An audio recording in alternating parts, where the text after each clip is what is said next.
where dreams collide. Sarah's voice, a gentle guide through the realms of time and space. She takes us to a sacred place.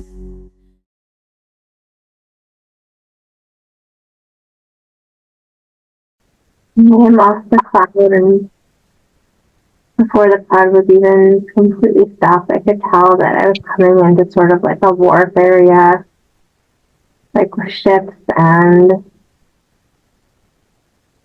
seems like it's in somewhat of a tropical area. And there's people dressed in like white. Seems like they're like purposeful, like they have a work to do. It's like somewhat of a busy sort of port area, but in a beautiful tropical climate. Oh, I see. And what do you sense about this climate? I sense that it's like warm, sort of muggy and humid.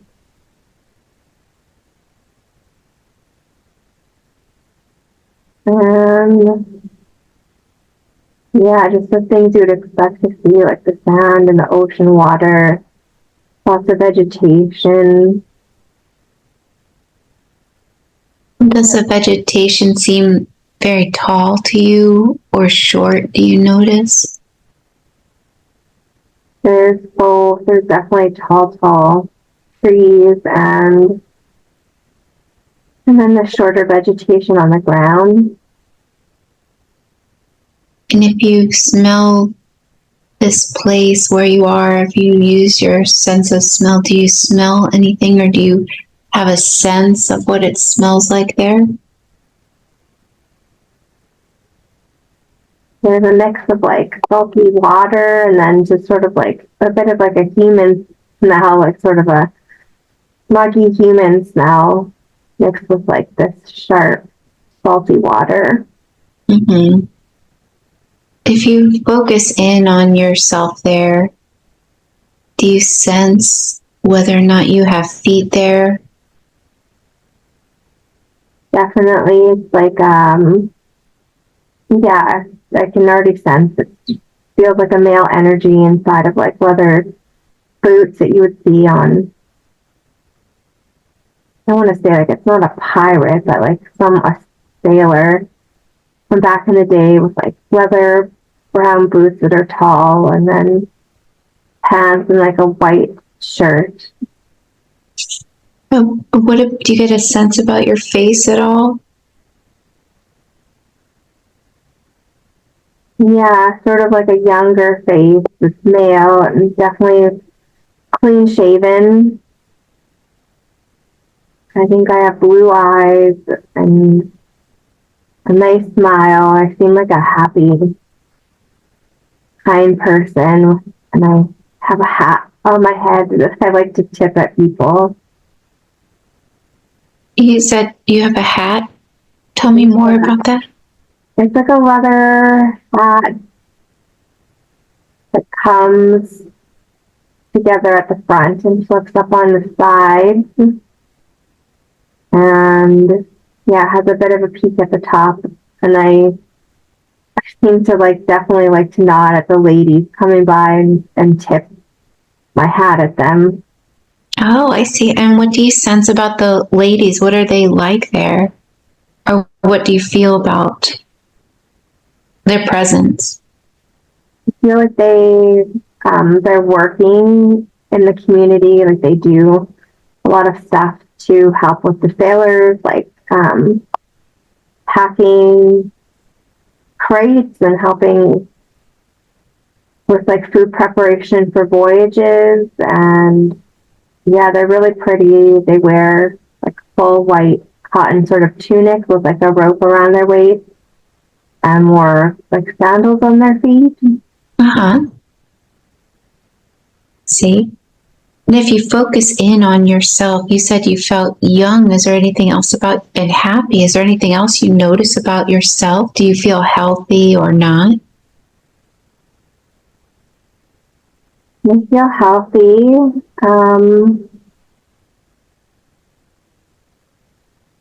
Feel like I am single. And yeah, probably in my 20s. Oh, okay.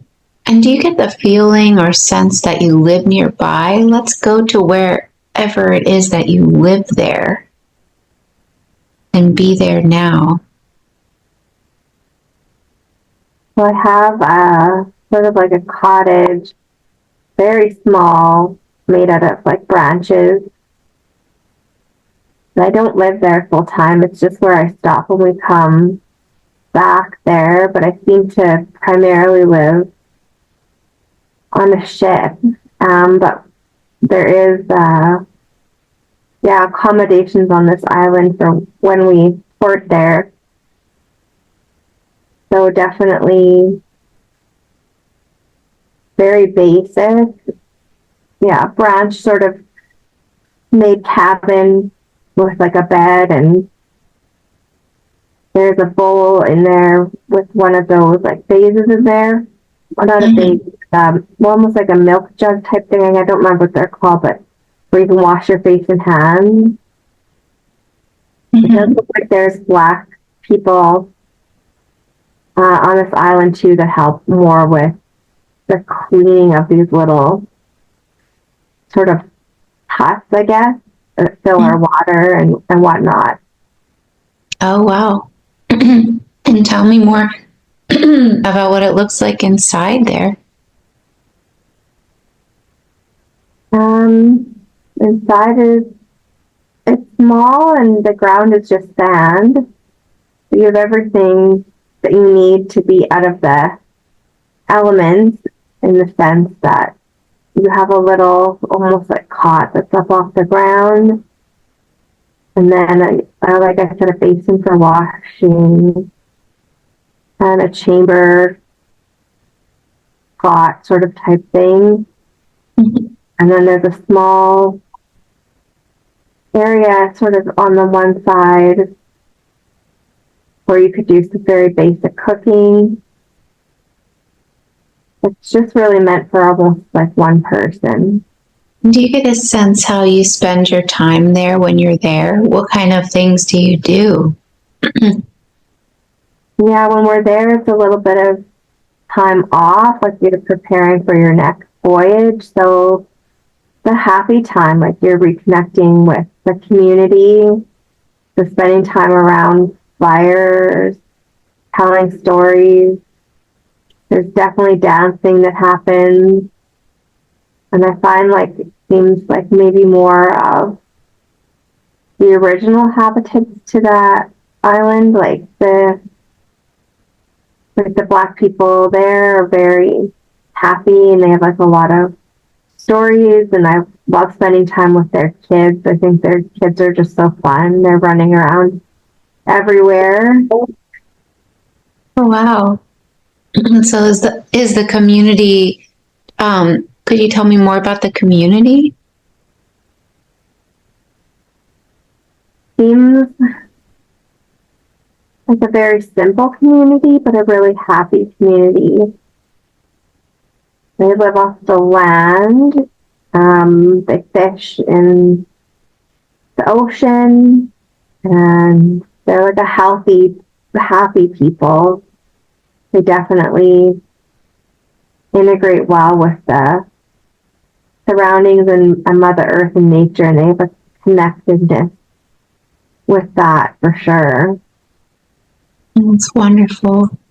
I see. And then you said that you go on the ship. Could you tell me about that? What is that like?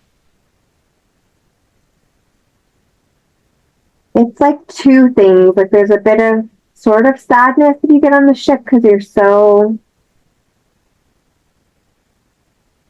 like that's your home. Like you're not able to really get off it for months at a time. But there's also a sense of like excitement and adventure. Mm-hmm. And you know that you'll be back to where this place is and it's not forever. and there's almost like a sort of sense of like duty and accomplishing almost like a mission when you leave. Oh, interesting. And what is your ship like? Do you get a sense of what it feels like it looks like? Yeah, it's very big, very made of wood, and it's got like a busyness to it too. Again, the people have a purpose on this ship, and the purpose is like you're sort of all thinking of the same thing because you're all on the same mission. So everyone has got their jobs, and yeah, it's a little bit obviously different than the island. You're more I don't know how to say, like you're at the whim of Mother Nature when you're out there in the middle of the ocean. So the weather's not always good, and you're getting whipped by rain and sometimes like waves. So it can be scary. Mostly I feel like I'm very excited, even if things do get like that.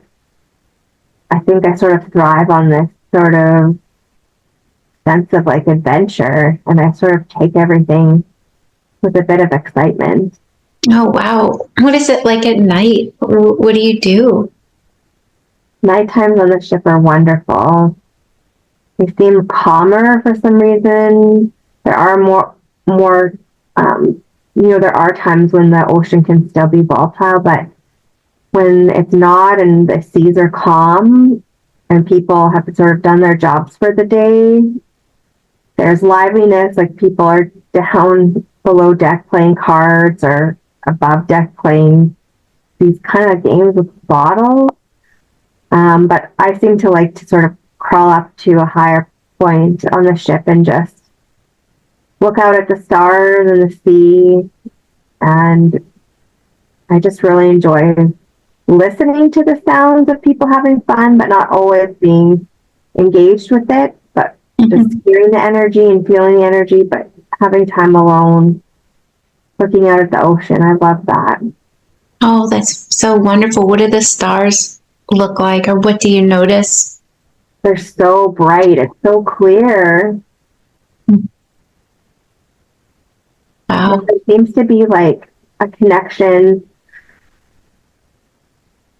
to the stars above, for sure. Like it's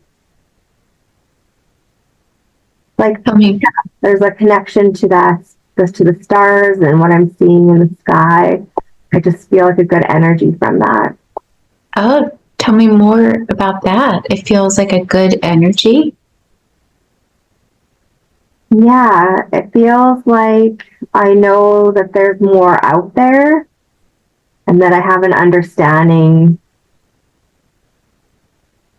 that the world is like more than maybe what a lot of people on the planet understand, and that there's like guidance from up above and like a purpose to this life, where some people on Earth at this time don't understand that, but the people on the island where we go back and forth to, they do. And a lot of people on my ship, not all of them, but a lot of people understand that too. But I definitely seem to get a sense that there's more up in that sky that's guiding us, for sure. Oh, wow. And do you ever what do you think about it? Do you get a sense as to what you believe about it? I think that I just get a sense that I know, like, that this life is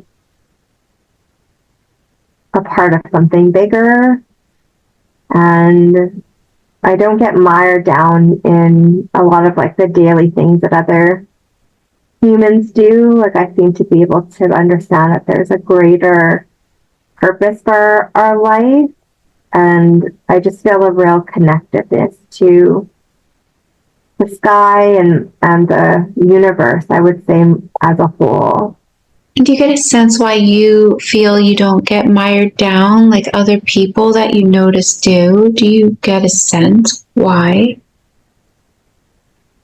It seems to be that my spirit just isn't as heavy, and I don't engage with a lot of the things that they do. I don't eat a lot of heavy foods, or I don't really drink a lot of alcohol. A lot of people on the ship, you know, I would say more of the people that help with the cleaning and stuff on the ship, they definitely drink a lot more. But I feel like it just like dulls my senses and connection to the universe. I don't do that. And I think that it helps me sort of have my senses about me more and maintain that connection with something bigger. Oh, wow. Interesting. Anything else you notice about that? Yeah, I feel like if I really focus on the sky, that there's certain like brighter stars that almost are like giving me a message without me knowing exactly what that is. Like I can see them flashing in the distance and it just makes me happy, and I don't know exactly what it means, but I know that it's something good and that there's like a connection. Oh, wow. Amazing. And is there anything else that seems important or interesting about the ship and about your experience with the stars and about feeling good? The sense of purpose on the ship. There's like a mission of some sort. Like we're taking knowledge and want to say like sort of sacred artifacts on the ship. And we're Like what? want to say things that have like a significance to the cultural significance to the whole earth, though, sort of like sacred objects. I'm seeing like papers, like scrolls, and like chalices, and treasure, like definitely treasure, like gold coins. But it's more than that. Like we have the coins and stuff that are of importance for financial reasons, but we're really guarded with the safekeeping of some important historical items. And do you get a sense as to, or a feeling as to what you're doing with these and what your missions are? I'm getting the sense that we are taking these and we're hiding them for a reason, so they don't get put into the wrong hands, and that they need to, for some reason, be taken far away and put into safekeeping. I think that there's people that want these items, but they don't have good intentions with them, and we don't want them to be lost, so we're taking them far away and hiding them somewhere else. Where do you hide them? Have you done this before? Definitely have done this before. Seems like we're going to an island that's really different than this tropical place. It's flatter. There's not so much sand as there is rocks, small rocks. And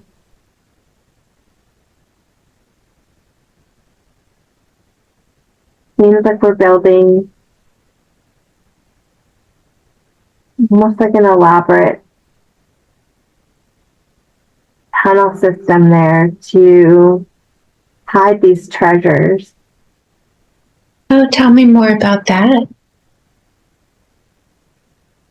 It looks like there's only some of us that leave on the ship, but that a lot of people stay behind and they work on these tunnels, and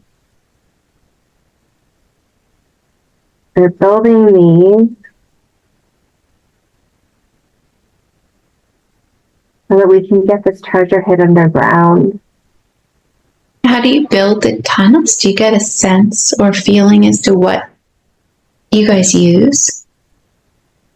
There's a lot of excavation. There's shovels and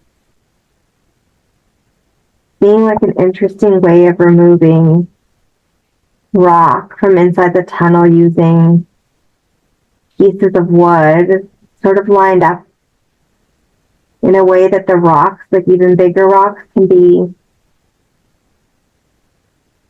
sort of tumbled out, I guess, on these logs. It's like Okay. a pulley system, so you can put larger rocks on these logs that are tied together with rope, and if you pull the rope, the rocks just move as the wood turns, and they're pulled out of the tunnels that way. So it's sort of like an economy of effort thing, so that the people digging these tunnels don't have to like take buckets of rocks and go out. They use these pulley type systems, but it's flat to pull all the rocks out from these tunnels. And so you create these tunnels so you can store everything in them? Exactly, and it's interesting because once you have these tunnels, you leave the wood in there, and they almost become like layers of the ground in the tunnels. So you don't remove the wood. You leave the wood that you've used for excavating in there, and it allows you to go from different levels in these tunnels. So they're staged. There's different levels in there, and it looks like it's almost like a whole system under here. I can see ladders going down to another set of these logs, and then down another set of logs. So the tunnels are really deep and have, just a lot of different levels and spots to put the treasures in. Wow. And where do you put the treasure?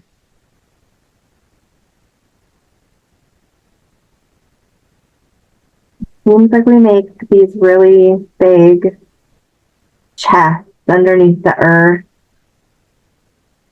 almost they're boxed in with wood, but they're stronger than that, almost like some form of concrete in a way. Uh-huh. How big do they look? They're really large.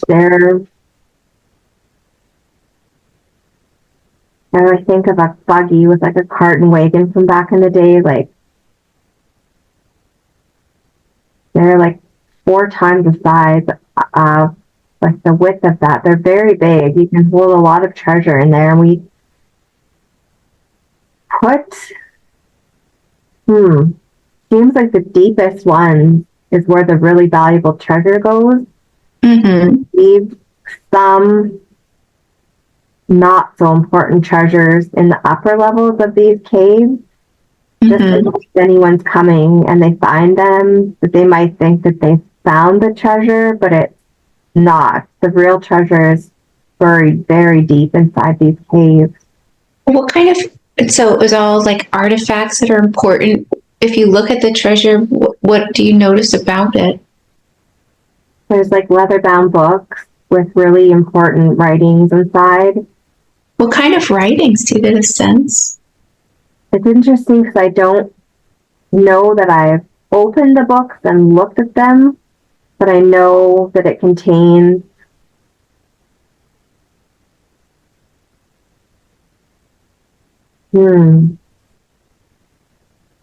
like historic things on sort of the true nature of Earth and some of its maybe beginnings and powerful like knowledge that for some reason is supposed to be hidden. I feel like there's like a link here to like the Knights Templar group that's like helping or was part of like securing some of this. I definitely know I'm not a Knights Templar, but I know that there's like a link to some of the treasure we have and like the work that they did. It's like they brought some of the treasure to us, and then we're safeguarding it and taking it to this place. You get a sense, have you ever come in contact with them? I do. I know I can see them on that other island where we first started.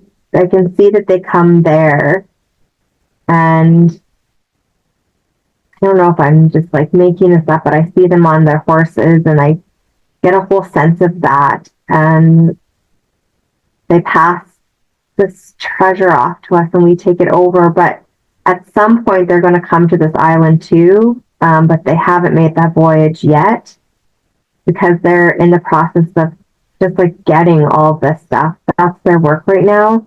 And then we're starting as they get it to take it over. But eventually they will make a trip with us and they'll come over too. And what do they look like to you? Do you ever see them? Do you ever get a sense as to what they look like?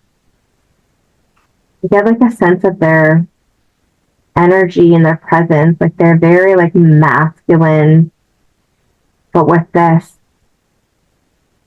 like purposeful energy. I don't want to say it's kind-hearted, but it is a good energy. Like they're there to do good things, and they're not like people might not say that they're kind in every facet of their work, but they're doing their work with a very like high purpose and understanding of like a need to safeguard information. And so they work with you, and you are basically in charge of bringing this stuff to this island where they give you the treasure, basically. Exactly. There's a great deal of trust there, and there's a great deal of trust with the people on the island too, because they see this stuff coming in and they help load it up. So everyone there understands that this is happening and that there's a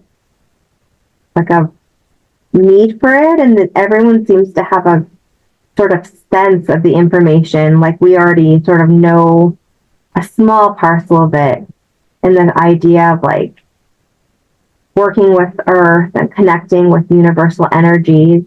But there's more. There's so much more. Like we know that within those leather-bound books and even some of the like chalices, that there's like an energy and almost like a timelessness and great importance to some of these.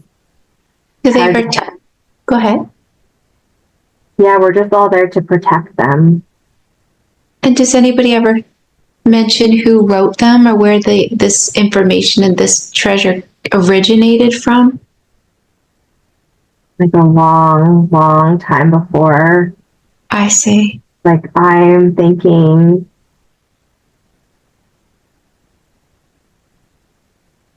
like it was before, well before our lifetime. Like I'm talking about like King Solomon area, that comes to mind. Atlantis, Lemuria, Egyptian, like there's a conglomeration of just a vast amount of treasures from different areas that have somehow been kept safe. And more than that is like the knowledge that might have come from these areas that people were able to transcribe in these really big leather-bound books. And that seems to be one of the most important things, is these books and these scrolls. I see. Interesting. And so you put them all in different places in the different levels of these tunnels. And is there anything else that you notice about this that seems important or interesting?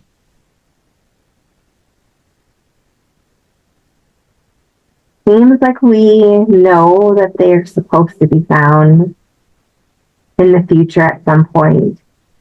And so part of the reason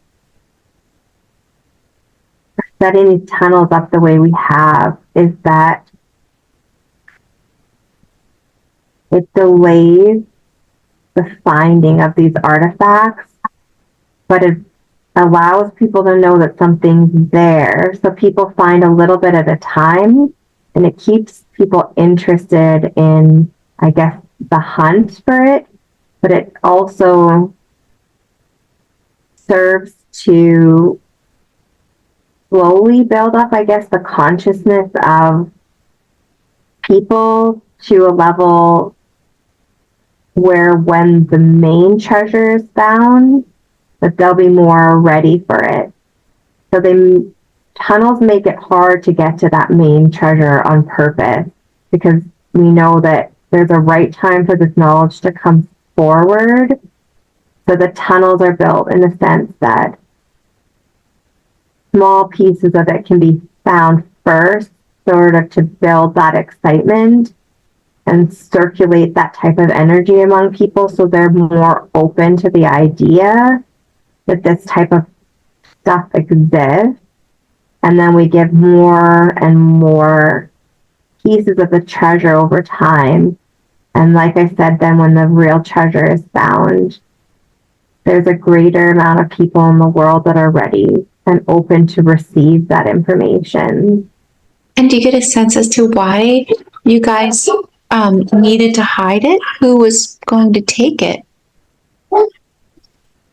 It seems like someone was going to take it who wanted to suppress the knowledge. It wasn't necessarily that they wanted to use it for their own means. They already had an understanding of some of the knowledge itself. They would have used like the gold and stuff like that just because they're greedy. They wouldn't have used it for the right things, but they have an understanding somewhat of the fact that the knowledge almost will raise the consciousness of the earth, and they don't want that out there. So they would destroy it. They were going to destroy it. They were going to destroy it. And you get a sense who decided that they didn't want this consciousness, or what group this was? Do you ever come in contact with them or know of them? Seems like I don't come in contact with them, but that I know that when we're on our ship, that we have to be always so vigilant of that type of energy, sort of seeking that stuff. But I don't personally come in contact with them, but I know that the Knights Templar has more contact with them and more information about that. I don't know that they share a ton of that information with us. It seems like we're all just on such a mission. Like they go and they do their thing, and they pull all of this treasure and information from the very spots that's been hidden before. And it's like there's an urgency to get it to us, because this sort of other somewhat nefarious type group is wanting to get their hands on it and squash it. So it's sort of like a really exciting time, because there's just so much pressure and effort to get this done quickly so we don't lose this. I think some of it definitely does get lost or some is still not recovered from other places that it was hidden. So there's still treasure out there that wasn't able to be brought forward without it being found by this other group of people that would take it into the wrong hands. So it wasn't all brought to the ship, but the Knights Templar has done what they can to get as much as they possibly can over to us to take over for safekeeping. And do you get a sense how you started to work with the Knights Templar? Like how did this originate for you? I think that there was an understanding, almost an unwritten, like, energy exchange. Like, we are on a level where we can feel like a person's intentions. And so they knew that I and this crew that I work with on this ship, we have a really honorable captain and a group of really smart sort of like engineer type people. And they, I think, were aware of us before we were aware of them and had been watching what we were doing and how well we could function at sea. And it was them that approached us. And it was, like I said, an understanding through energy, almost exchange, that we could feel. And do you get a sense? Intentions. And do you get a sense where the Knights Templar was living, or how they were able to watch you, where they were in relation to you guys? I think it started somewhere in England, and we would have had our ships over in that area. And I don't know what exactly we were doing. With transportation of some sort, but it seemed to be more like dry goods, like tea, etc. It wasn't treasure, but they were just watching how we functioned, and I think how we bartered with people and how we set our prices, and that we were doing things as fair as possible, that we don't take advantage of people, that we would try to help people where we could. And I think it was over in an England area that they started to see us and get a sense of working with us. I see. So it was somewhere in England, that area, where they noticed you guys? It was, and I think now I realized that the island that we were on, we didn't know about that island at all. It was the Templars that knew about the island, and they took us there because they knew that it was a safe space, and they had been there before working with those people, and they knew they could trust those people too. So it's an intermediary type spot, so they can get their treasure to us there without being viewed by these sort of like bad people that wouldn't be more aware of what they were doing if we were to load ships in England area. So we bring things to this island, and we have time to properly load them onto our ship and prepare for the voyage to the next island that's whatever, far away. Is it far away where you guys go? So the Templars go to your island to give you all the treasure, which is a tropical island far away? Doesn't seem like it takes that long from England to get to this island. Not as long as it takes to get from the tropical island to the next destination where we're really hiding this treasure. Oh. It's long enough. It can't be that long, because I don't think they want to have to worry about having this treasure on their ship for very long. They're not as good sailor people as we are. They're better at being on land on their horses and fighting, and then they utilize other people that are good in other areas to do those things. So they do have good, ship people to load their ships on in England, and they have a group of people that they can trust there to help them do it safely. And it looks like they have underground tunnels in England too, so they're bringing their treasure down through tunnels there. onto these ships in England. They bring the ship over to this island, and then we sort of regroup there and then transport it on this longer voyage over to this other island. Oh, wow. And do you, when do you get a sense as to where they have or how they got this treasure? How did they even get it? Do you get a sense? Seems like they're working with people, even like in the royal family. Like there's a lineage here to queens and kings, and a preservation of this treasure has been going on for many years, and it's been hidden in various parts of, it looks like Scotland and England, but something happened, and I don't know exactly what it is, but something happened that propelled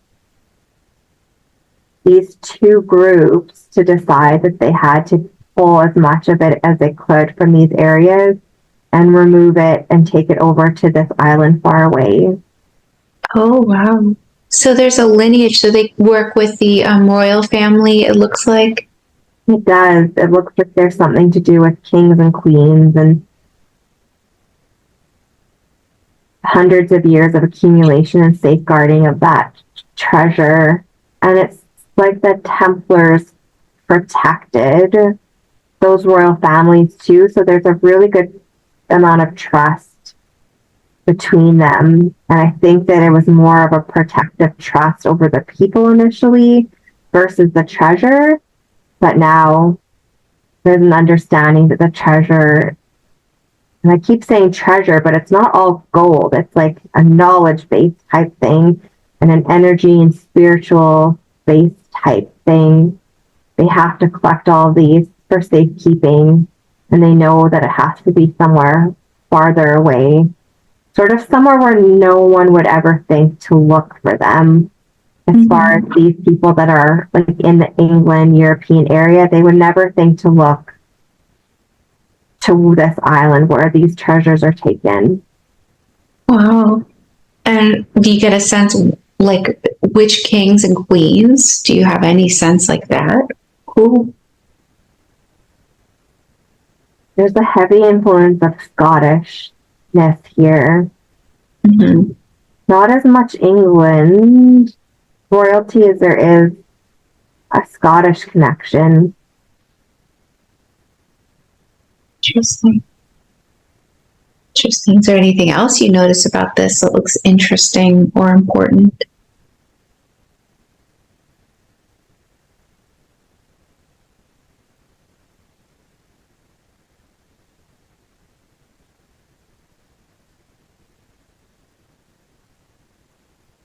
I think it's all just so interesting, like how everyone is so understanding of like the need to work together. And even when we land on this other island, the people there that have been doing such hard work to build these tunnels, there's like just a sense of purpose and camaraderie there too. Mm-hmm. And it's like very mission focused. Like there's like, we're jovial and we're happy to see each other and everyone gets along, but it's not like a party type atmosphere. It's like a very purpose built type atmosphere where we're there to like do this work and everyone's working so hard, but like excited to do it. Oh, wonderful. Is there anything else about that that you notice?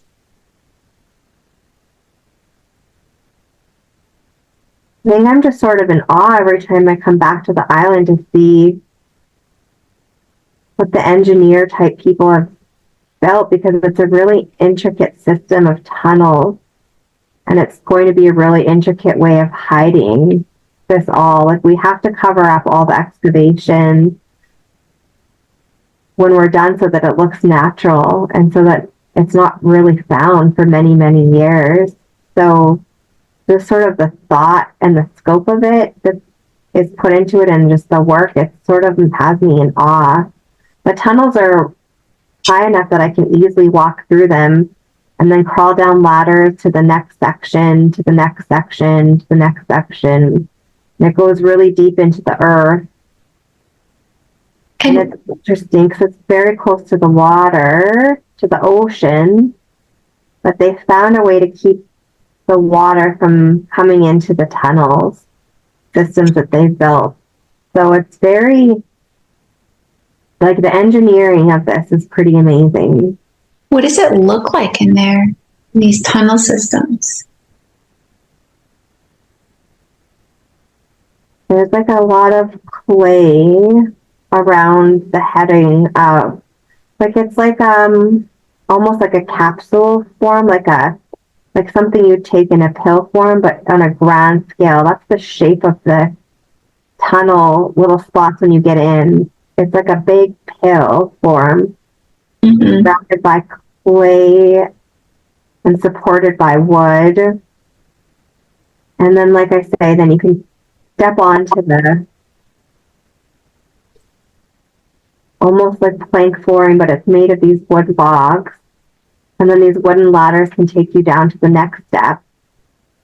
And it seems like they're able to lower treasure easily into this really big vault at the bottom that's so deep in the earth, with like almost like a pulley system, so they can lower the treasure into there. You can walk down, but they don't place every treasure in by taking it in armfuls. They're able to, almost like a dumbwaiter type thing, they can put the treasure on and lower it down through these levels into this giant vault. And the vault will be closed, and almost a cement type lid will be put on, and it'll almost be like waterproof. So even if water does infiltrate the system, it's not going to be able to come into this main vault. Interesting. And do you guys leave any clues? Because you said you know that at one point it'll be found, but do you leave any clues that it's found or that you're aware of? We leave lots of clues, and people think that it's a mistake, I think, when they start finding them. Like, they'll find buttons from our uniforms, or like little bullet, round, almost like what you'd see like in a muskrat type gun or something that we use for hunting when we're on the island. Like, they'll find these little treasures and they'll think that we were careless, but we were purposefully leaving almost breadcrumbs behind, so they would slowly start realizing that there was something more that happened on this island. And they're starting to find our pottery, and they're starting to find a lot of what they're starting to find the tunnels, and they know that there was an intricate system. That's becoming really clear, but they haven't got to the main treasure yet, and they won't for a few more years. Not till the consciousness of the earth is more ready, but that is going to happen. What other clues did you leave aside from buttons and pottery and stuff like that? Coins. So we wouldn't put all of the money coins in the tunnel systems. We would sort of sprinkle coins around the island so that they would find that and know that there was treasure. And they're finding our tools, some of the tools that we used to make the tunnels. They're finding that. They're finding pieces of our ship. It looks like there was a ship there that wasn't in good condition anymore. And so we didn't take that ship back to the island. We left it behind, and we used that ship sort of like good stewards of the earth would. We took it apart, we disassembled it, And we were able to use the wood to build some of the platforms in the tunnels. And they're finding some of this really old wood and some of the metal fastenings on the ship.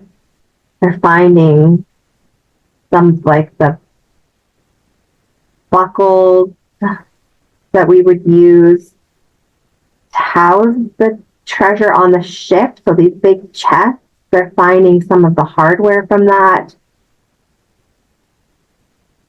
What about for the main treasure? Do you have any signs for where the main treasure is? Like what in the future when people find it, what would they It's deep in the earth, but they're finding a way to get through the tunnel system.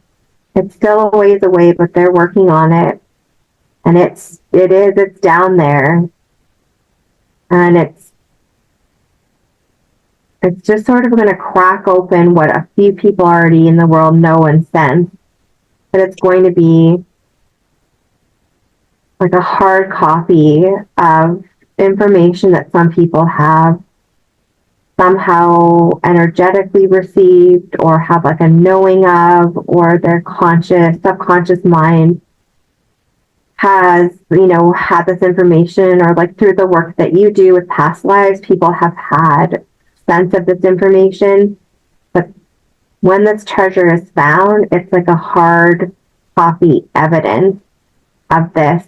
So people that aren't sold on some of these concepts will have no choice but to open their minds to it, because they'll see it in a very physical form. Wow, what does it look like it's made out of, this main hard copy? Like a very sort of thick linen cotton type paper with old-fashioned writing on with like an ink pen, you could tell, and it's bound in this very like thick leather. It has like a gemstone set in each leather binding, and it is tied, so the massive books are tied with leather that you braid all the way down the side and the tops, sort of to hold the books together. You braid this leather on the top, down the side, over to the bottom, and then there's still a lot of leather strapping left to wrap around the entire book and knot it. And yeah, that's what I see. And so I don't... Sorry, go ahead. Oh no, what kind of gemstones do you see in the book? I'm seeing a lot of red colored gemstones. So ruby. Can't think of the name of this gem, but it's not a ruby. There is rubies, but it is like a pinky red. There's mostly red gemstones in an oval shape on these books. I do see some green, almost like a malachite or a really dark jade, but most of them seem to be red. And I believe that the gemstone has something to do, the properties of that gemstone have something to do with the knowledge that's in the book. But I don't know fully. This is just my senses, because I've opened the books, but I haven't read what's in them. What does the language look like to you? Like, I mean, you said it's an interesting looking language. Like, do you notice anything about it? It looks like very old English, and then there's symbology in there as well. So there's symbols, there is writing in what you might think is another language, but I don't think it is. I think it's symbols that mean something to the subconscious of humans, and that when we see these symbols, it like awakens something in us. And so it's not so much a language.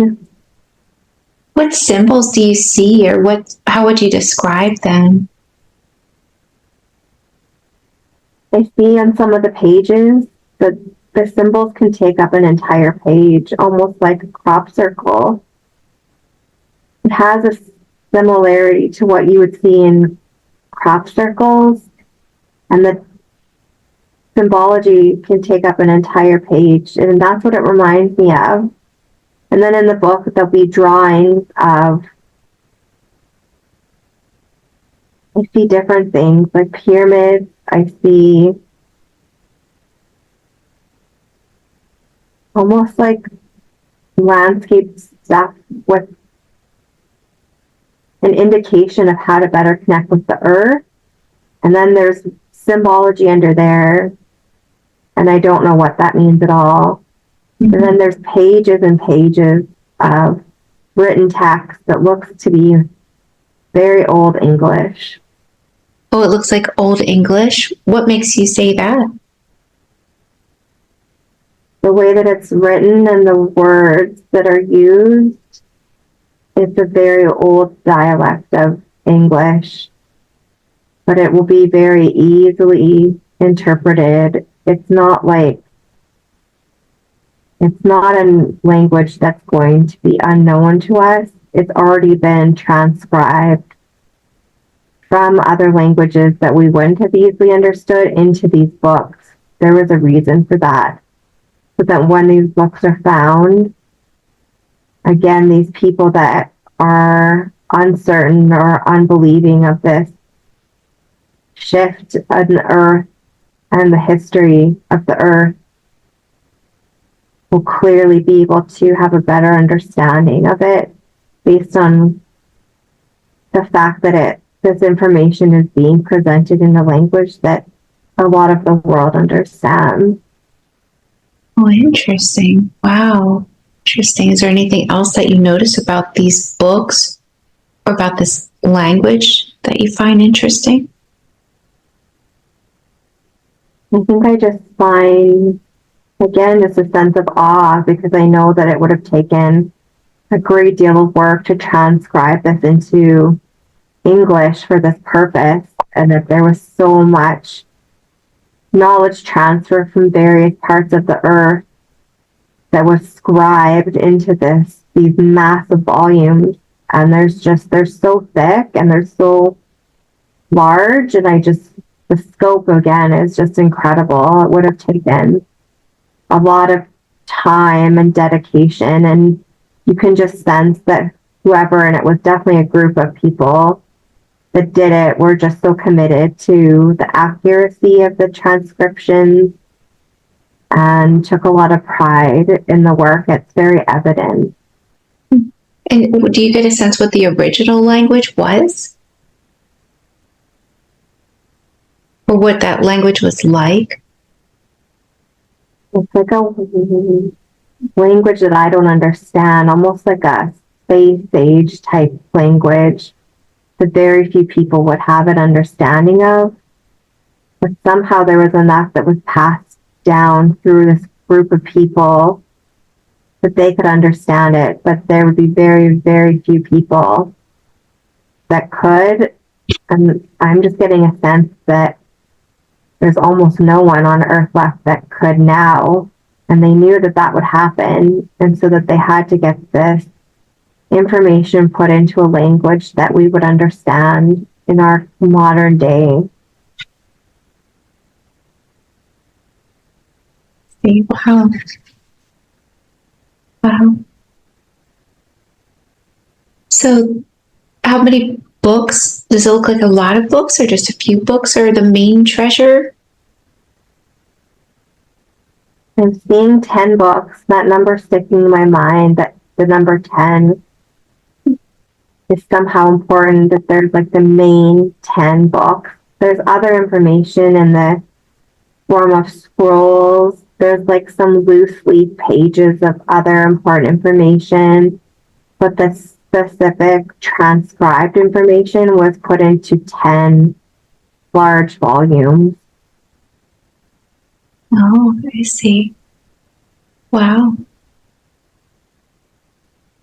And after you did your job and you did your work, is there anything else that you noticed that aside from feeling the sense of purpose and everything like that, anything else that you notice that seems important? I think just like a personal importance, it's just a sense of like accomplishment. So we took several trips over there and it took several years. And I didn't have like a relationship with a partner or anything like that. My main focus was just on this work, and that was like not different for many of us. Some people had families, but a lot of us were this way. And when the work was done, it looks like I almost chose to sort of retire back on that tropical island. What was that like? Go ahead. Oh, it was wonderful. It was just such a happy existence.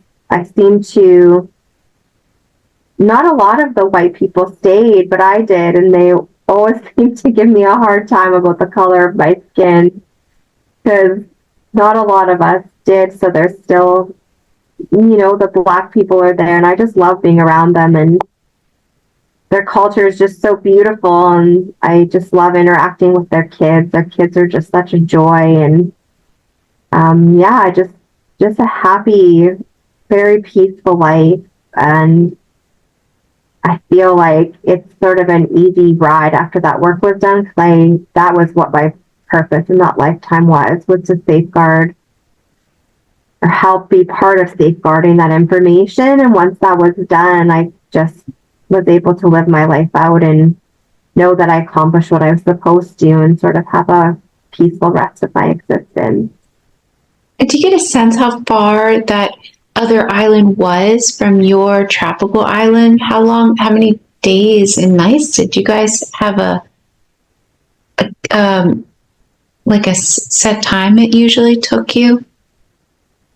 I want to say that it took like a full cycle of the moon, like at least 30 days on the ocean to get there. I see. And did you get a sense as to how you navigated? It was using the star system. So there was something that we knew about following the stars, and even the brightness of the stars. It was almost like an airplane where the airplanes land, like a runway, but in the sky. And they would light up stars, showing us where the brighter stars were, with where we would point our ship. And that's how we knew how to get there, was following this star system. And again, I know that there was like higher forces above. Now I can tell, working above, to sort of light up the sky that way for us. And we just knew, I guess, sort of in this energy connectedness type way, to follow that system. We had a trust in that system, and I think there was sort of a transfer of that knowledge from the Knights Templar to us. It looks like we didn't travel on our ships before we met them that way, that they helped us understand that, and we were able to use that system that way. Tell me about that. What was it like when you were taught by the Knights Templar? What was your teaching like? I think it opened up just a whole new world to us. I think that we had a good energy about us before, and we had a good moral compass, and we were existing in the world as good people, but we weren't connecting as much to that higher energy that's out there before we met them. And I think it was easy for us to connect to, because, like I said, we already internally had a good heart and we were open-minded, but I think it was still pretty astounding, but also, again, like exhilarating and exciting to learn this information and recognize that there was just this whole other amount of energy and knowledge in the world beyond sort of this basic human existence. What did you find the most interesting knowledge to come across? I think it would be to work with what they call the star people. And I think that's why I enjoy sitting on the ship looking up at the sky so much, because I know that it's not just the sky with stars. I know that there's more up there, that there's some greater type of beings that are somehow working with us to guide us, and that have been guiding the Templars on their missions too. And now that I understand this, I can feel their energy is just so much more, and it makes me happy. It's like my heart is connecting. What did they tell you about the star people? Mostly that we can trust them and that they're there for like the advancement of the human race, and that they are working with us to be protectors of this knowledge. And really, that is all that we needed to know, was just that it was safe for us to trust them and to open our hearts and minds to that experience, and that when we were seeing where they were pointing us, that we knew that we could follow that, and that it would be safe to follow that, and that they wouldn't steer us in a wrong direction.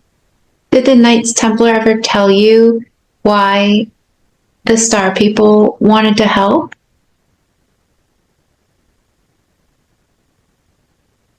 He said that they're invested in us for some reason as a whole.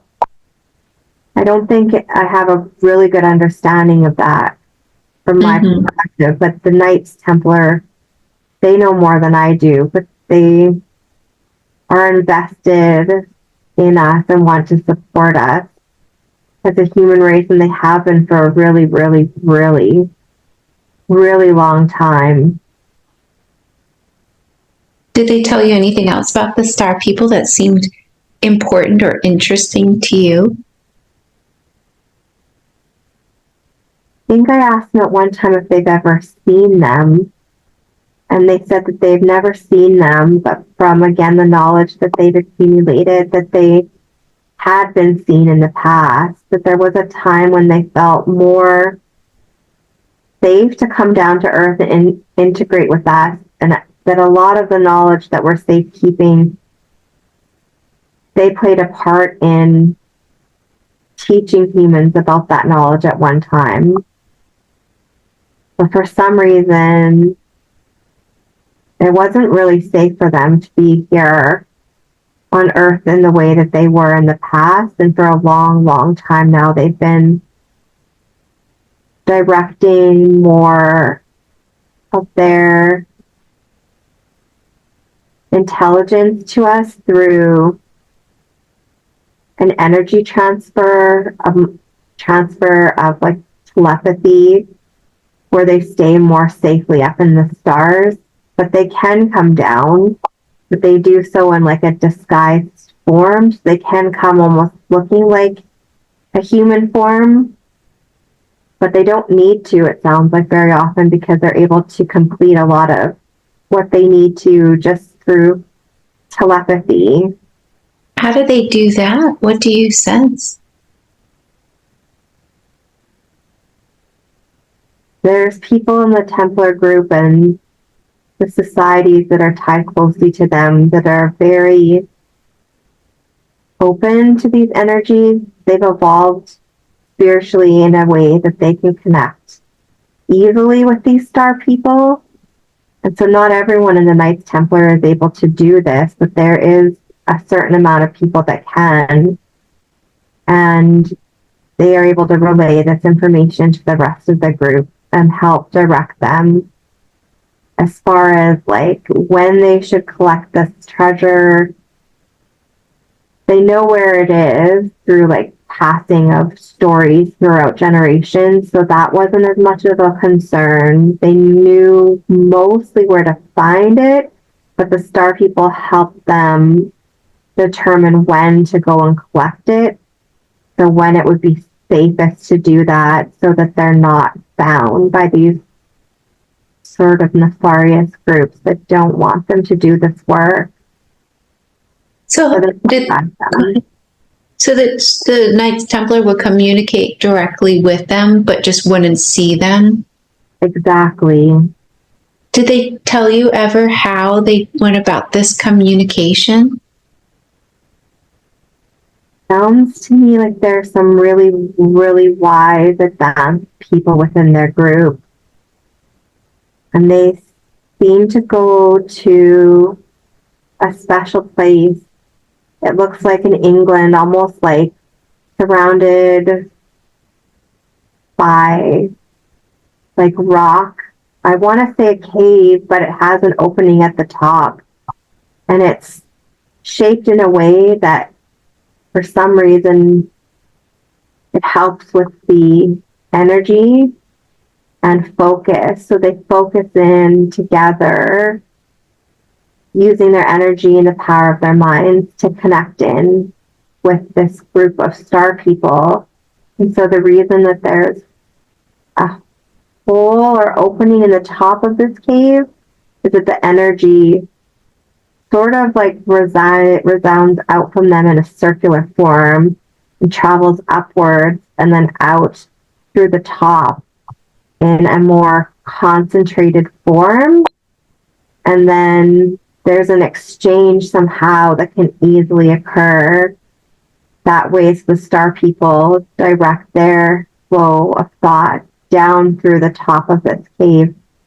And it somehow, again, travels through the spherical shape of the cave into the minds of these individuals.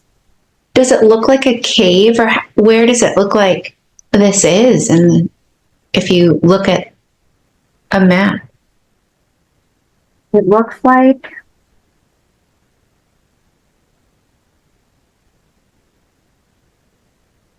it is underground. It is underground with an opening, and it's higher up on a mountain so that it wouldn't be easily found. But it's not that hard to get to. It's not really high up on the mountain. It's just high enough that people walking wouldn't see this opening and be able to tell that there's this cave there. And there's a side entrance to it, so they can walk up this mountain and they know how to enter the cave through this tunnel. And then once they're in it, yes, it opens up into the skies. Interesting. Wow. I see. And it looks like somewhere in England they would go? It's definitely somewhere in England or Scotland. I'm feeling more England. Mm-hmm. Oh, interesting. Wow, thank you for all of this. And what about your island where you lived? If you look on a map, can you see where it looks like that island is? Where you lived? Mm-hmm.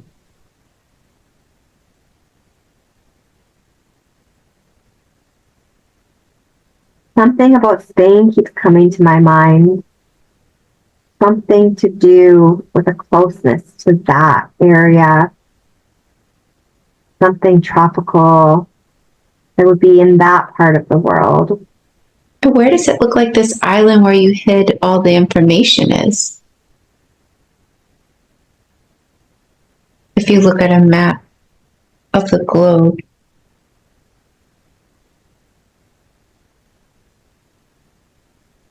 That looks more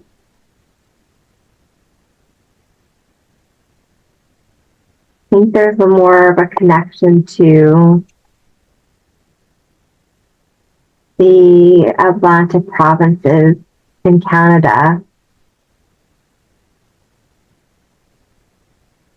I want to say out by the Atlantic Ocean, somewhere over there, where we would call like the maritime provinces now. Is there anything else that you see that looks important or interesting to you?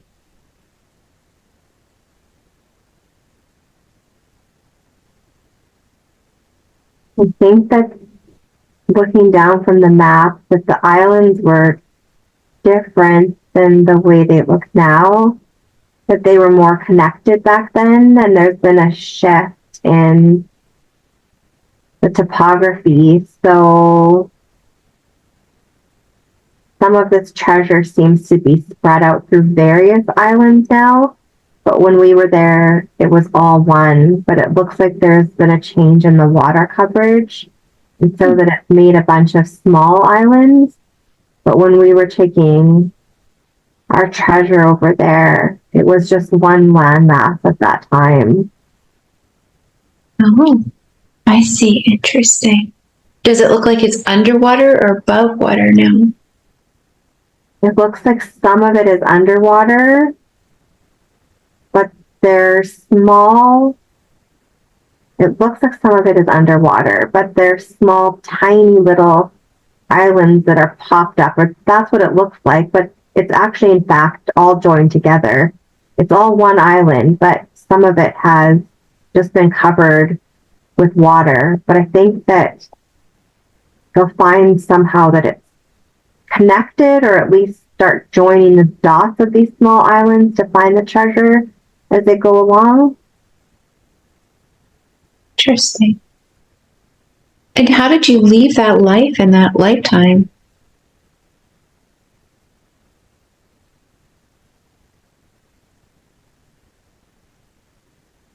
It looked like I was an old man, and just that I wasn't really of ill health or anything.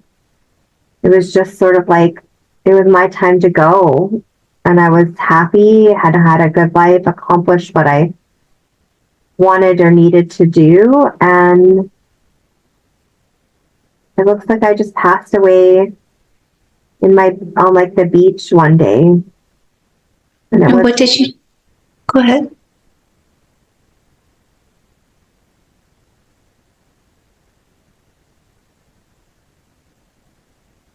What did you notice when you left?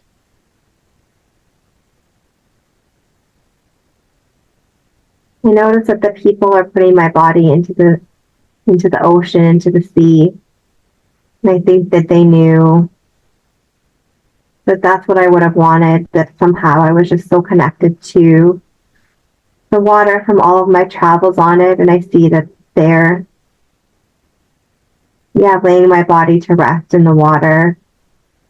And there's a sense of loss, especially from the children, because they enjoyed spending time with me. We had so much fun together. But there's an understanding, again, with them. They're very sort of spiritually evolved in the sense that they have a knowing that life doesn't end here. And they know that I'm, going on to my next chapter. Oh, I see. Wonderful. So just allow that lifetime to just recede to the place where it belongs. Now, can I please speak with Crystal's higher self now, please? Can I speak directly with Crystal's higher self? You can. Why did you show her that lifetime? What did you want her to understand?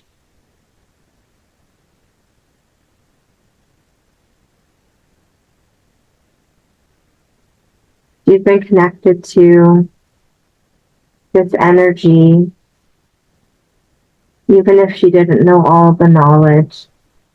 She's been connected to the energy of this knowledge for many lifetimes.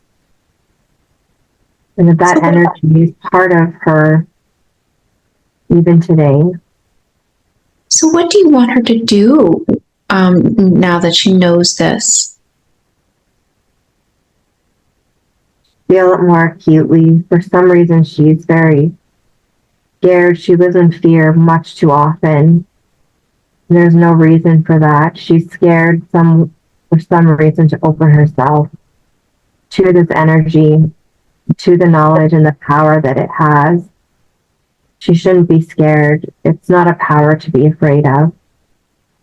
What would happen if she opens herself more to this energy? her life would just become easy flowing. Could you describe? Go ahead. I think she would spread much good upon this earth, but for some reason she's very scared to fully step into her power. What is the root cause of this fear? Why is she so afraid of stepping into her power?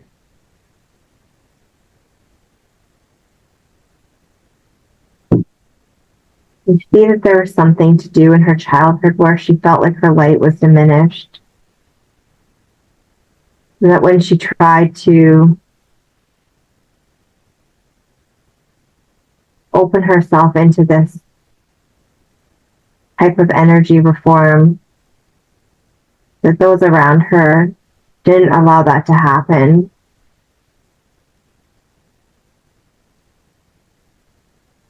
Well, now that she's aware of that, does she need to have this fear any longer in her present time? She does not need to have this fear. It's something that she's been trying to actually recognize she has and work through, but there's been a block there for her. She does not need to have this fear any longer. Can you release it for her now that she's fully aware of what she's missing, holding on to it, and also where it originates from? Can you release it for her? We can, but we want her to know that old patterns still will creep back and that she is susceptible to putting blocks up in the future. So we will remove it today. But she has to recognize when these old feelings are coming back, that she needs to stop them in her tracks and not allow old patterns to reintegrate. How can she do that? Is there something she needs to do so that she doesn't go back into her old ways? The power of her mind, staying present in the moment. She needs to be very careful about her thoughts. She spends a lot of time in her head. In fact, she spends more time in her head than living in the present and integrating into this earth. She spends a lot of time in her mind, living in her mind, and her thoughts rule her life. And so she needs to be very, very careful of what those thoughts are and be aware of them and stop the negative thoughts and the fear-based thoughts. Well, it's really hard to be happy and have happy thoughts if you're feeling bad. How is she supposed to have good thoughts if she's feeling bad? We agree that it is very hard for her to feel happy when she's not physically feeling well. But some of the reasons that she's physically unwell have to do with the thoughts in her mind. They're joined and not separate. And she needs to recognize that pattern, and that if she is able to be more on top of the thoughts in her mind, that her body will start to heal as well. Okay. So it's connected, but what is the very root cause of her feeling so bad? What is the very root cause of it? Our sense is that she's been fearful to step into her power, and that she has allowed herself in a way to become sick of her own doing, as it keeps her power down. If her energy is low, she's not going to be able to step into her true power. And she's done this because she's afraid. She's afraid that if she steps into this power, that she will be more powerful than she could have ever have dreamed. And she's right. That is the truth. But there's something in her that is so fearful of being fully who she is. There's something that she allows to keep holding her back. But if Crystal can get out of her mind and put that ego aside and step into her power, she will feel healthy. She will be happy. She is extremely powerful and should own that power instead of trying to hold it back. What would it look like if she steps into her power? Can you show her what it will look like in her life so she can see?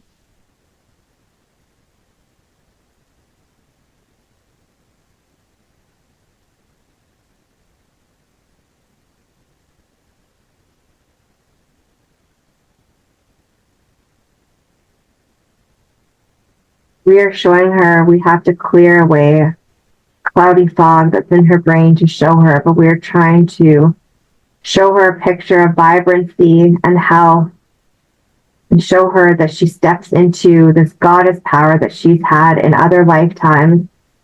She is like a goddess, and she is extremely attuned to spiritual energies. She's able to heal just from being on the earth and connecting with other people. She brings a great energy to the world. I think she's been trying to hide this power for fear that other people will judge her. But she doesn't need to worry about that. Even if people do judge her, they're still going to be taking something from the feelings that she puts out there, or a spark from a word that she says. And they may judge, but that energy or that word will stay with those people. So even if they do judge her, she shouldn't be hurt by that. Does she understand this now? She does. Her subconscious knows it and understands it. We'll be working with her because she still has blocks that need to be cleared, but we're doing this now, and we will continue to work with her on this. Okay. Can you clear those blocks for her? Does she need them for any purpose? Are they serving any purpose? No, she's holding on to them. They no longer serve any purpose. Can you clear them for her and allow her to step into her power fully?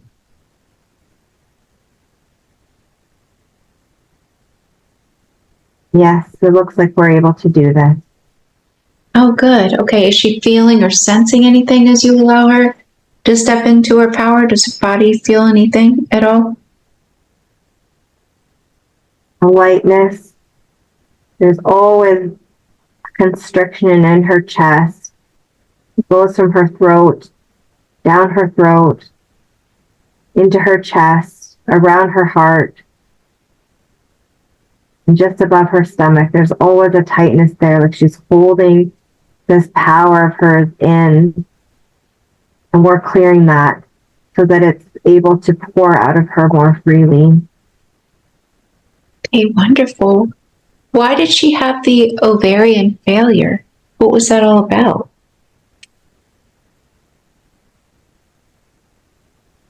That was trauma from her childhood. It was from years of being told to live a certain way by her mother, and her integrating that and taking that truth as her own. It was the power of her mind that shut down that system. Wow. Was there a purpose in her experiencing this? Did she learn anything from this?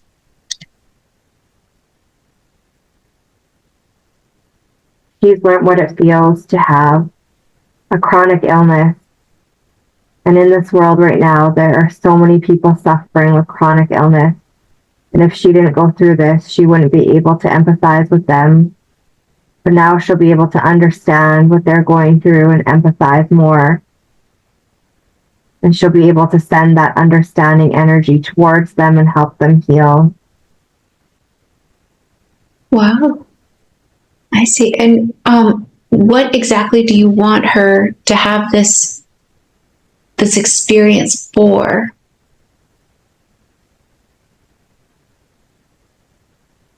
It allowed her to have an understanding of almost what is a collective consciousness happening in the earth right now. There's so many people sick in their body and sick in their mind. And it will allow her to be more relatable to them. And it will allow her to show them that it doesn't have to last forever. that many people, almost every single person on this earth, can control their own health. It's hard to believe, and there are people that are trying to make people sick through toxic food and toxins in our water and toxins in our air. But we can still overcome this. We are more powerful than those toxins are. We are more powerful using our thoughts and our minds. We can heal ourselves. And Crystal can come out of this dark time. And she can heal herself and be an example to others and show them that it's possible. Well, now that she's fully aware of this, can you release this completely for her, since she understands the reason why she had this, the root cause? Can you release the ovarian failure and this issue she's had, and just release it and heal it for her now, since she's to be an example? We can. What are you doing to do this? We're cleansing her ovaries and her uterus as we speak. They've shut themselves down. They're not dead. They're not failed. It's not a failure. They were protecting themselves. They've been told not to work by her mother. So they shut themselves down and went into hibernation. They're not dead. We can clean them. We can cleanse them and turn the energy of them back on again. Okay, fantastic. Thank you. Is she feeling or sensing anything as you work in that area? A lightness. She can feel the light in her reproductive system. There's a light pouring through, and there's spiraling energy on both of the ovaries, lighting them up again. Great. Okay, thank you for that. What about the numbness on the left side, I believe? This is another block. This is how we've been trying to communicate with her. We have been sending energy through her left ear since she was a little girl.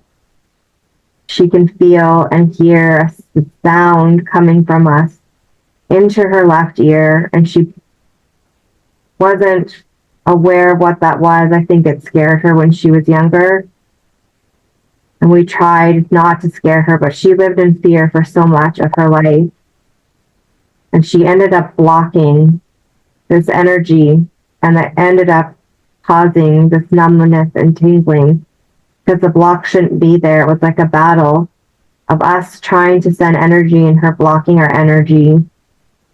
And so it caused the body to go into this state of imbalance. Wow. Well, now that she's aware of this now, what exactly do you want her to know as far as you guys communicating with her so that she can receive the information? She's received this information before. We showed her this life today to remind her that we work with her, that she doesn't need to be living in fear, that she can open herself to us, that we are all us, that we're all one anyway. She is us and we are her. That she does not need to be fearful, that there does not need to be a block, that it's in our charts to work together, that we've done this before. We hope that this life we've shown her today reminds her of the happiness that you can find when you work collaboratively. She should no longer put up the blocks or live in fear any longer. Can you release this issue with the numbness now that she's aware of this? Yes, it might take a little bit longer because this has been such a block for almost her whole entire life, but we will continue to work with her to release this. How long will it take, do you feel? We see this resolving in the next couple of months. Is there anything you want her to do while it's resolving? She needs to be careful of her diet. When she gets sad or lives in fear, she turns to foods that she finds to be of comfort, but these are not good for her. What would be the most ideal? Oh, go ahead. She needs to focus, and she knows this, on more of a plant-based lifestyle. she doesn't like to eat animal type proteins, and there's a reason for this. It doesn't do well in her body. So we encourage her to incorporate, as she's been trying throughout the years, as much fruit and vegetables as possible. Dairy, as she knows, is not good. She doesn't really eat dairy now as it is. So continue on with that. Continue on with supplementation. Celery is good, but she doesn't have to worry. She's so worried if she misses a day of celery juicing. Celery juicing will not be her cure. It is a helpful tool, but it will not be the cure. It's a more holistic approach. She doesn't need to worry so much about her diet. She just needs to give herself whole foods. Doesn't have to be massive quantities of it. Just whatever she does put into her body should be of high quality where possible. Is there a supplement that would act almost like a cure?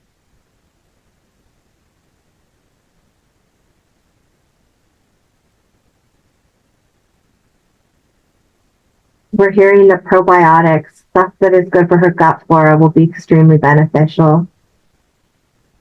High quality probiotics. And does she have any allergies that she's unaware of to food? She has a fairly good sense of what she shouldn't be eating. She needs to stay away from gluten, rancid, high fat. She should even eat what we talk about on earth as good fats in low quantities. Minimal coconut oil, minimum avocado oil. Those are good oils, but still for her, she should be decreasing fats as much as possible. Are there any supplements that she's taking that do not agree with her body? She knows there were supplements her mother tried to give her at Christmas that were not high quality. And she took those only for a couple days and knew right away. Okay. She needs to listen to her body and listen to the messages that we're giving her. We're focusing her in on reputable companies, and she needs to take those and not take cheap knockoffs. Okay, it's good to know.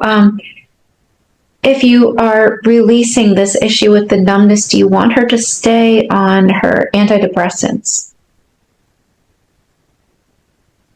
We suggest that she tries to go off them. We think that she doesn't need them. We think it's been a crutch, that it has allowed the block to continue. We think that she should be able with diet to get off of these antidepressants. We want her to try over the next few days not to take them, and only to take them again if the symptoms are so severe that she's not coping well. But then again, in a few more months, to again try to come off of them. Okay, and is there any type of plan that you want to suggest when she gets off of them? Like, how do you want her to get off of them?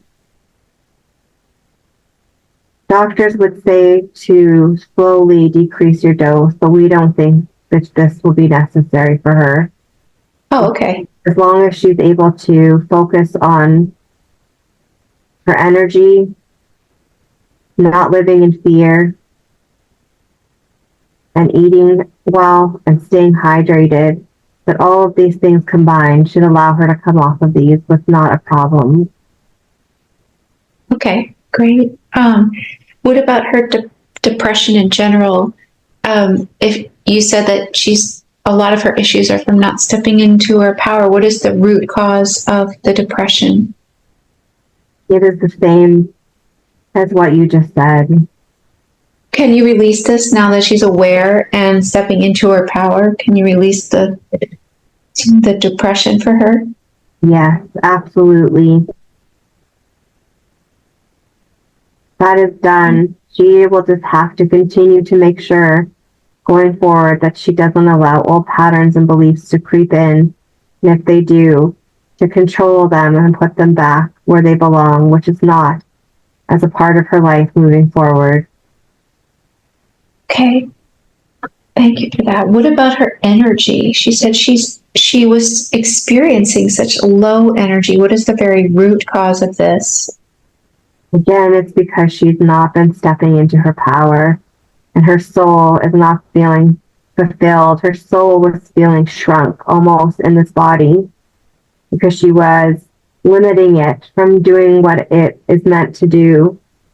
And so the shrinking of the soul also caused shrinking of her energy. But as she allows her soul and her power to flourish, her energy will return as well. Wow. Okay. Thank you. Now that she has that message, can you return her energy so that, and now that she's aware, she cannot shrink her soul again? Her ego is trying to block us, but we are pushing it aside. Yes, we are able to work on this now. Is she feeling or sensing anything as you do that? A lightness in her chest, a peaceful, warm energy in her mind and her brain.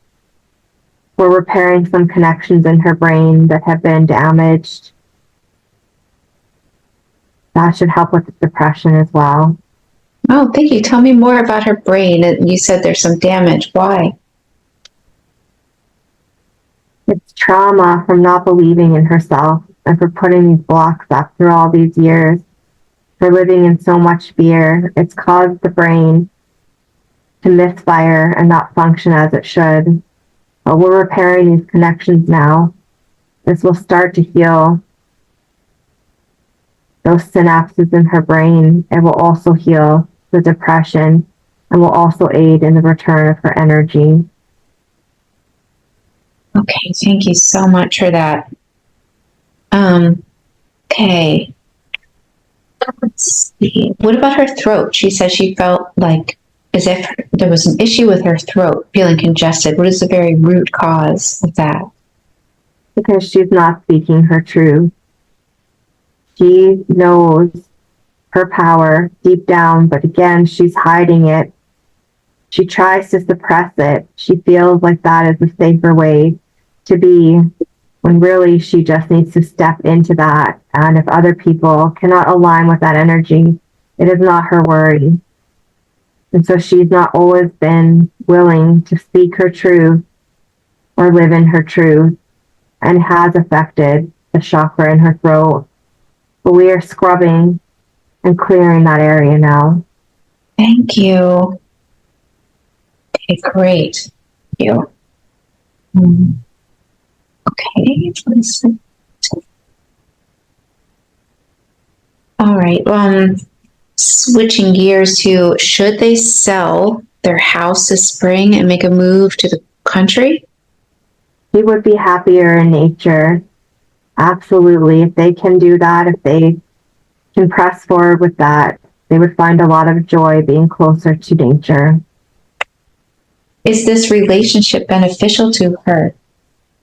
It can be, but she cannot control her partner.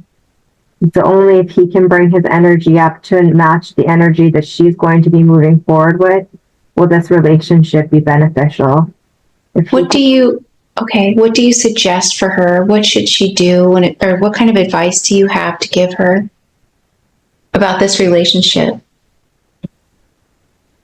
That it is okay to let it go, but it is also possible for him to heal himself. That he has trauma of his own, and he has many, many blocks of his own. He's blocking his true power too. He's focused his power very singularly on his career. He's not allowed his power to branch into other areas of his life. He thinks that if he puts all of his energy in his career, that because he's doing such a good job there, that everything else in life will fall into place, but that is not the case.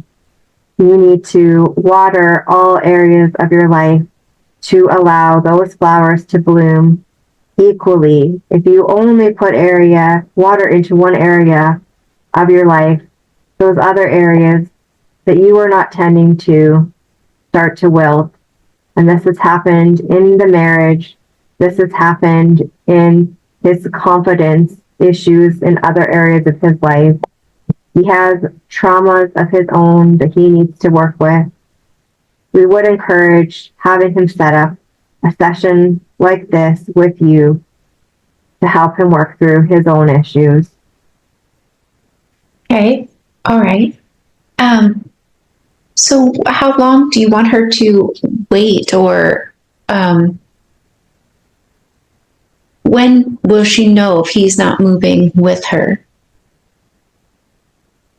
If he is not willing to read some of the texts that she thinks would be helpful, the evolution of his soul, if he is not willing to book a session with you and work on progressing himself, those will be telltale signs for her that it's time to release his energy and release him and move on in a path that no longer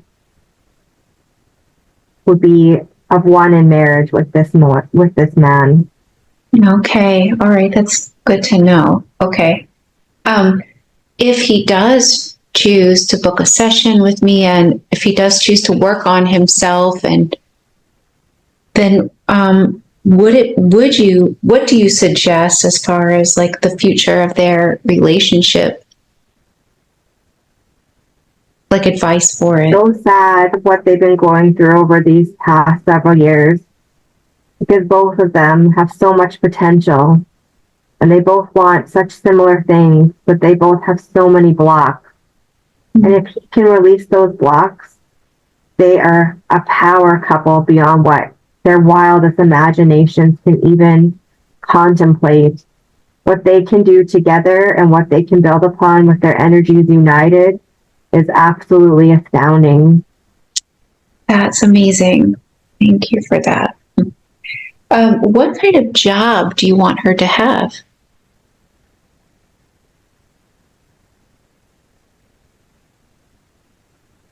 We would say that the job that she chooses,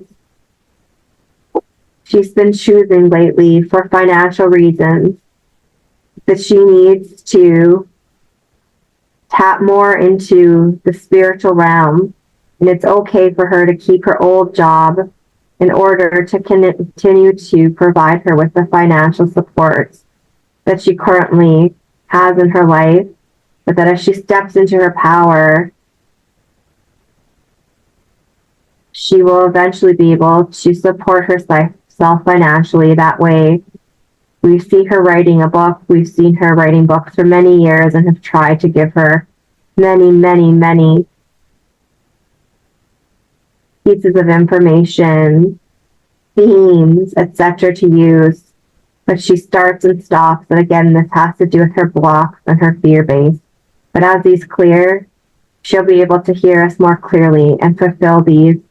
And we see her sitting in nature, hearing the messages we're giving her, and allowing those messages to be filtered out to the greater population, whether it be through work one-on-one or through stuff such as writing and getting the word out that way.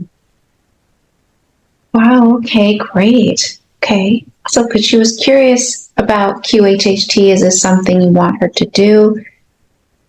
She could, but we don't see that being her path. Okay.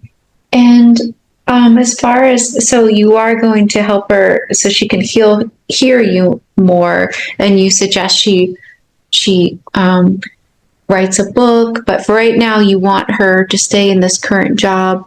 Anything else about her career and stuff like that that you want to tell her? But it's all just a game, and even though it seems so negative, that it is just a game, and she comes to the table with a positive light, and that is something that these negative parties, even though they don't express it in the moment, do take away from her. And so she is making a difference, even if it doesn't seem that way, and that she needs to protect herself and ground herself better before going into these more tense meetings, because she allows their energy to influence her own, where she needs to protect herself and recognize that it's external from anything that is going on internally to her. Right, because she says if she spends time with her mother, that she'll take on all this negative energy. How is she supposed to interact with these people? She needs to ground and protect herself, and she also needs to realize that it's okay to let people like that go in her life. She feels an incredible sense of duty to these individuals, but again, if they're not going to be shifting energetically along with her, it is okay to let them go. Okay, and when it comes to her mother in particular, what advice do you want to give her when it comes to her relationship with her mother? Remember that there is good in her, even though she presents with a lot of characteristics that are hard for Crystal and many others in the family to properly absorb. That there is good and light in her, that she has traumas of her own, and that she is on her own spiritual path, and don't own her energies. You can recognize them, you can see them, and you can try to do what you will to not become them, but don't own them and don't feel guilt because of them.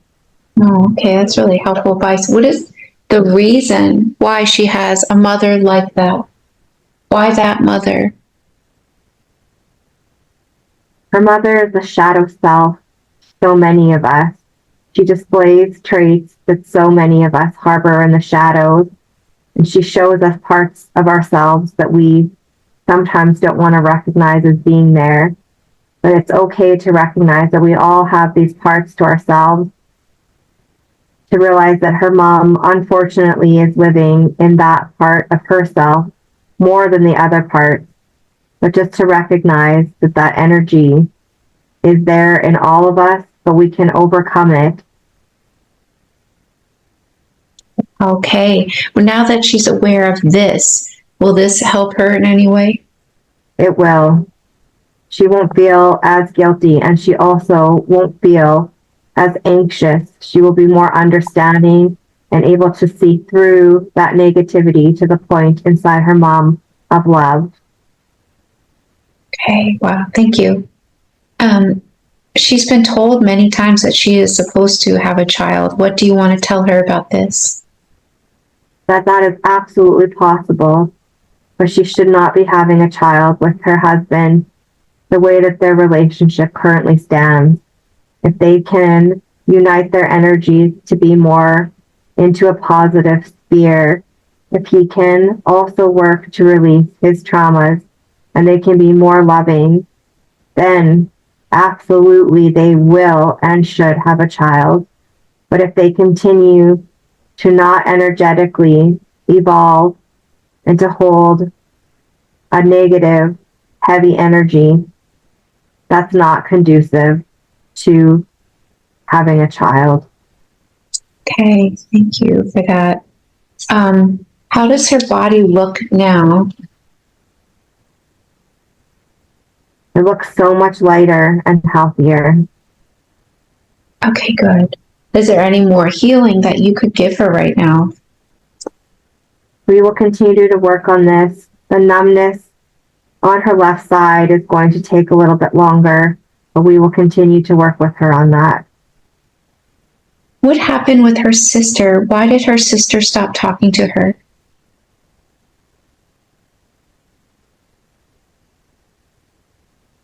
Her sister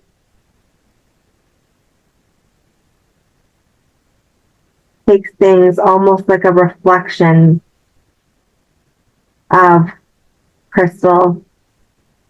She looks at her, and when they should be uniting and growing stronger, she sees her shadow self unnecessarily, and she retreats into a space of anger. She is also an extremely powerful being, but she's letting her negative emotions take over. This is completely unnecessary. She also needs to work to try to evolve beyond this it's a pattern that's been holding her back from her true power. She gets into a headspace of anger. It is separate from Crystal. It has really nothing to do with her, but she uses Crystal as an outlet for her anger. And so Crystal has to separate herself from that and recognize that she has her own path of work to do. Let's see. So do you have any other advice when it comes to her sister? Just to send her light and love and healing. And that can sometimes be hard when you're feeling like the target of someone's negative energy. But What will happen if she sends us light and love?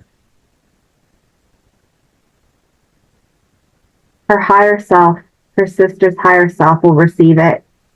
She may be blocking the light and love at this time, but her higher self will receive that light and love. It never ever goes to waste. Some of it will even be received by her son and her husband. She's going through a healing journey of her own right now, and although she might not receive that directly, it will be received, and over time it will be felt. Can you send this light and love now? Absolutely, we're doing it as we speak. Okay, great. Let me know when you're done.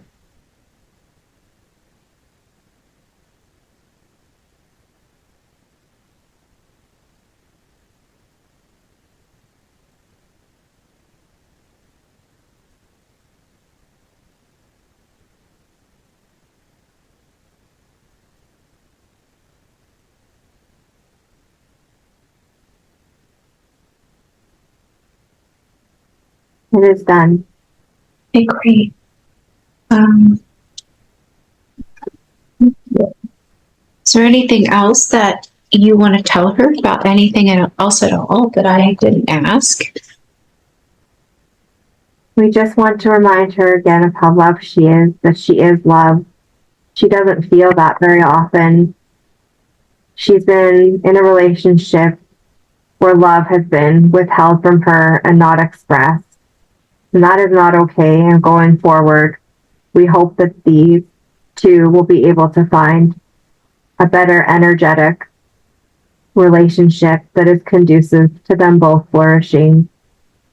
She deserves to feel light, love, and happiness. And she needs to know that even if she does not receive that from her partner, that it is within her. She is love, and we are sending her love.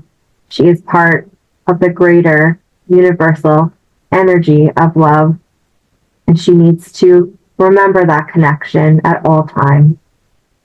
Thank you for that. And then she wanted to know, how can she move more into the fourth and fifth dimension? By continuing to build off the energy that she will have received in this session today, by limiting fear-based beliefs, by limiting fear itself, by helping to control her thoughts. They are a manifestation of her life. And if she is better able to control her thoughts, she will continue to evolve into a happier, healthier space. And do you have any like ideas or advice on how she can control her thoughts? Stop. We're putting a big stop sign in her head. When she starts to get on a train of negativity, she needs to just flash the stop sign in her head. Stop, stop, stop. Stop and think of something that she can be grateful for. Being grateful is an incredibly powerful practice. Stop the negative thought. Give thanks for something, and that will change the energy and shift her into a more powerful, positive mindset. Thank you so very much. Do you have any final messages for her? We have no more messages from her, but do want to thank you for the work that you're doing and continue to do. And we do sense that you and Crystal at some point will meet on one of your trips in Egypt. It is on her list after she came across your work, and we do see this happening in the future, and we thank you for the work that you are doing.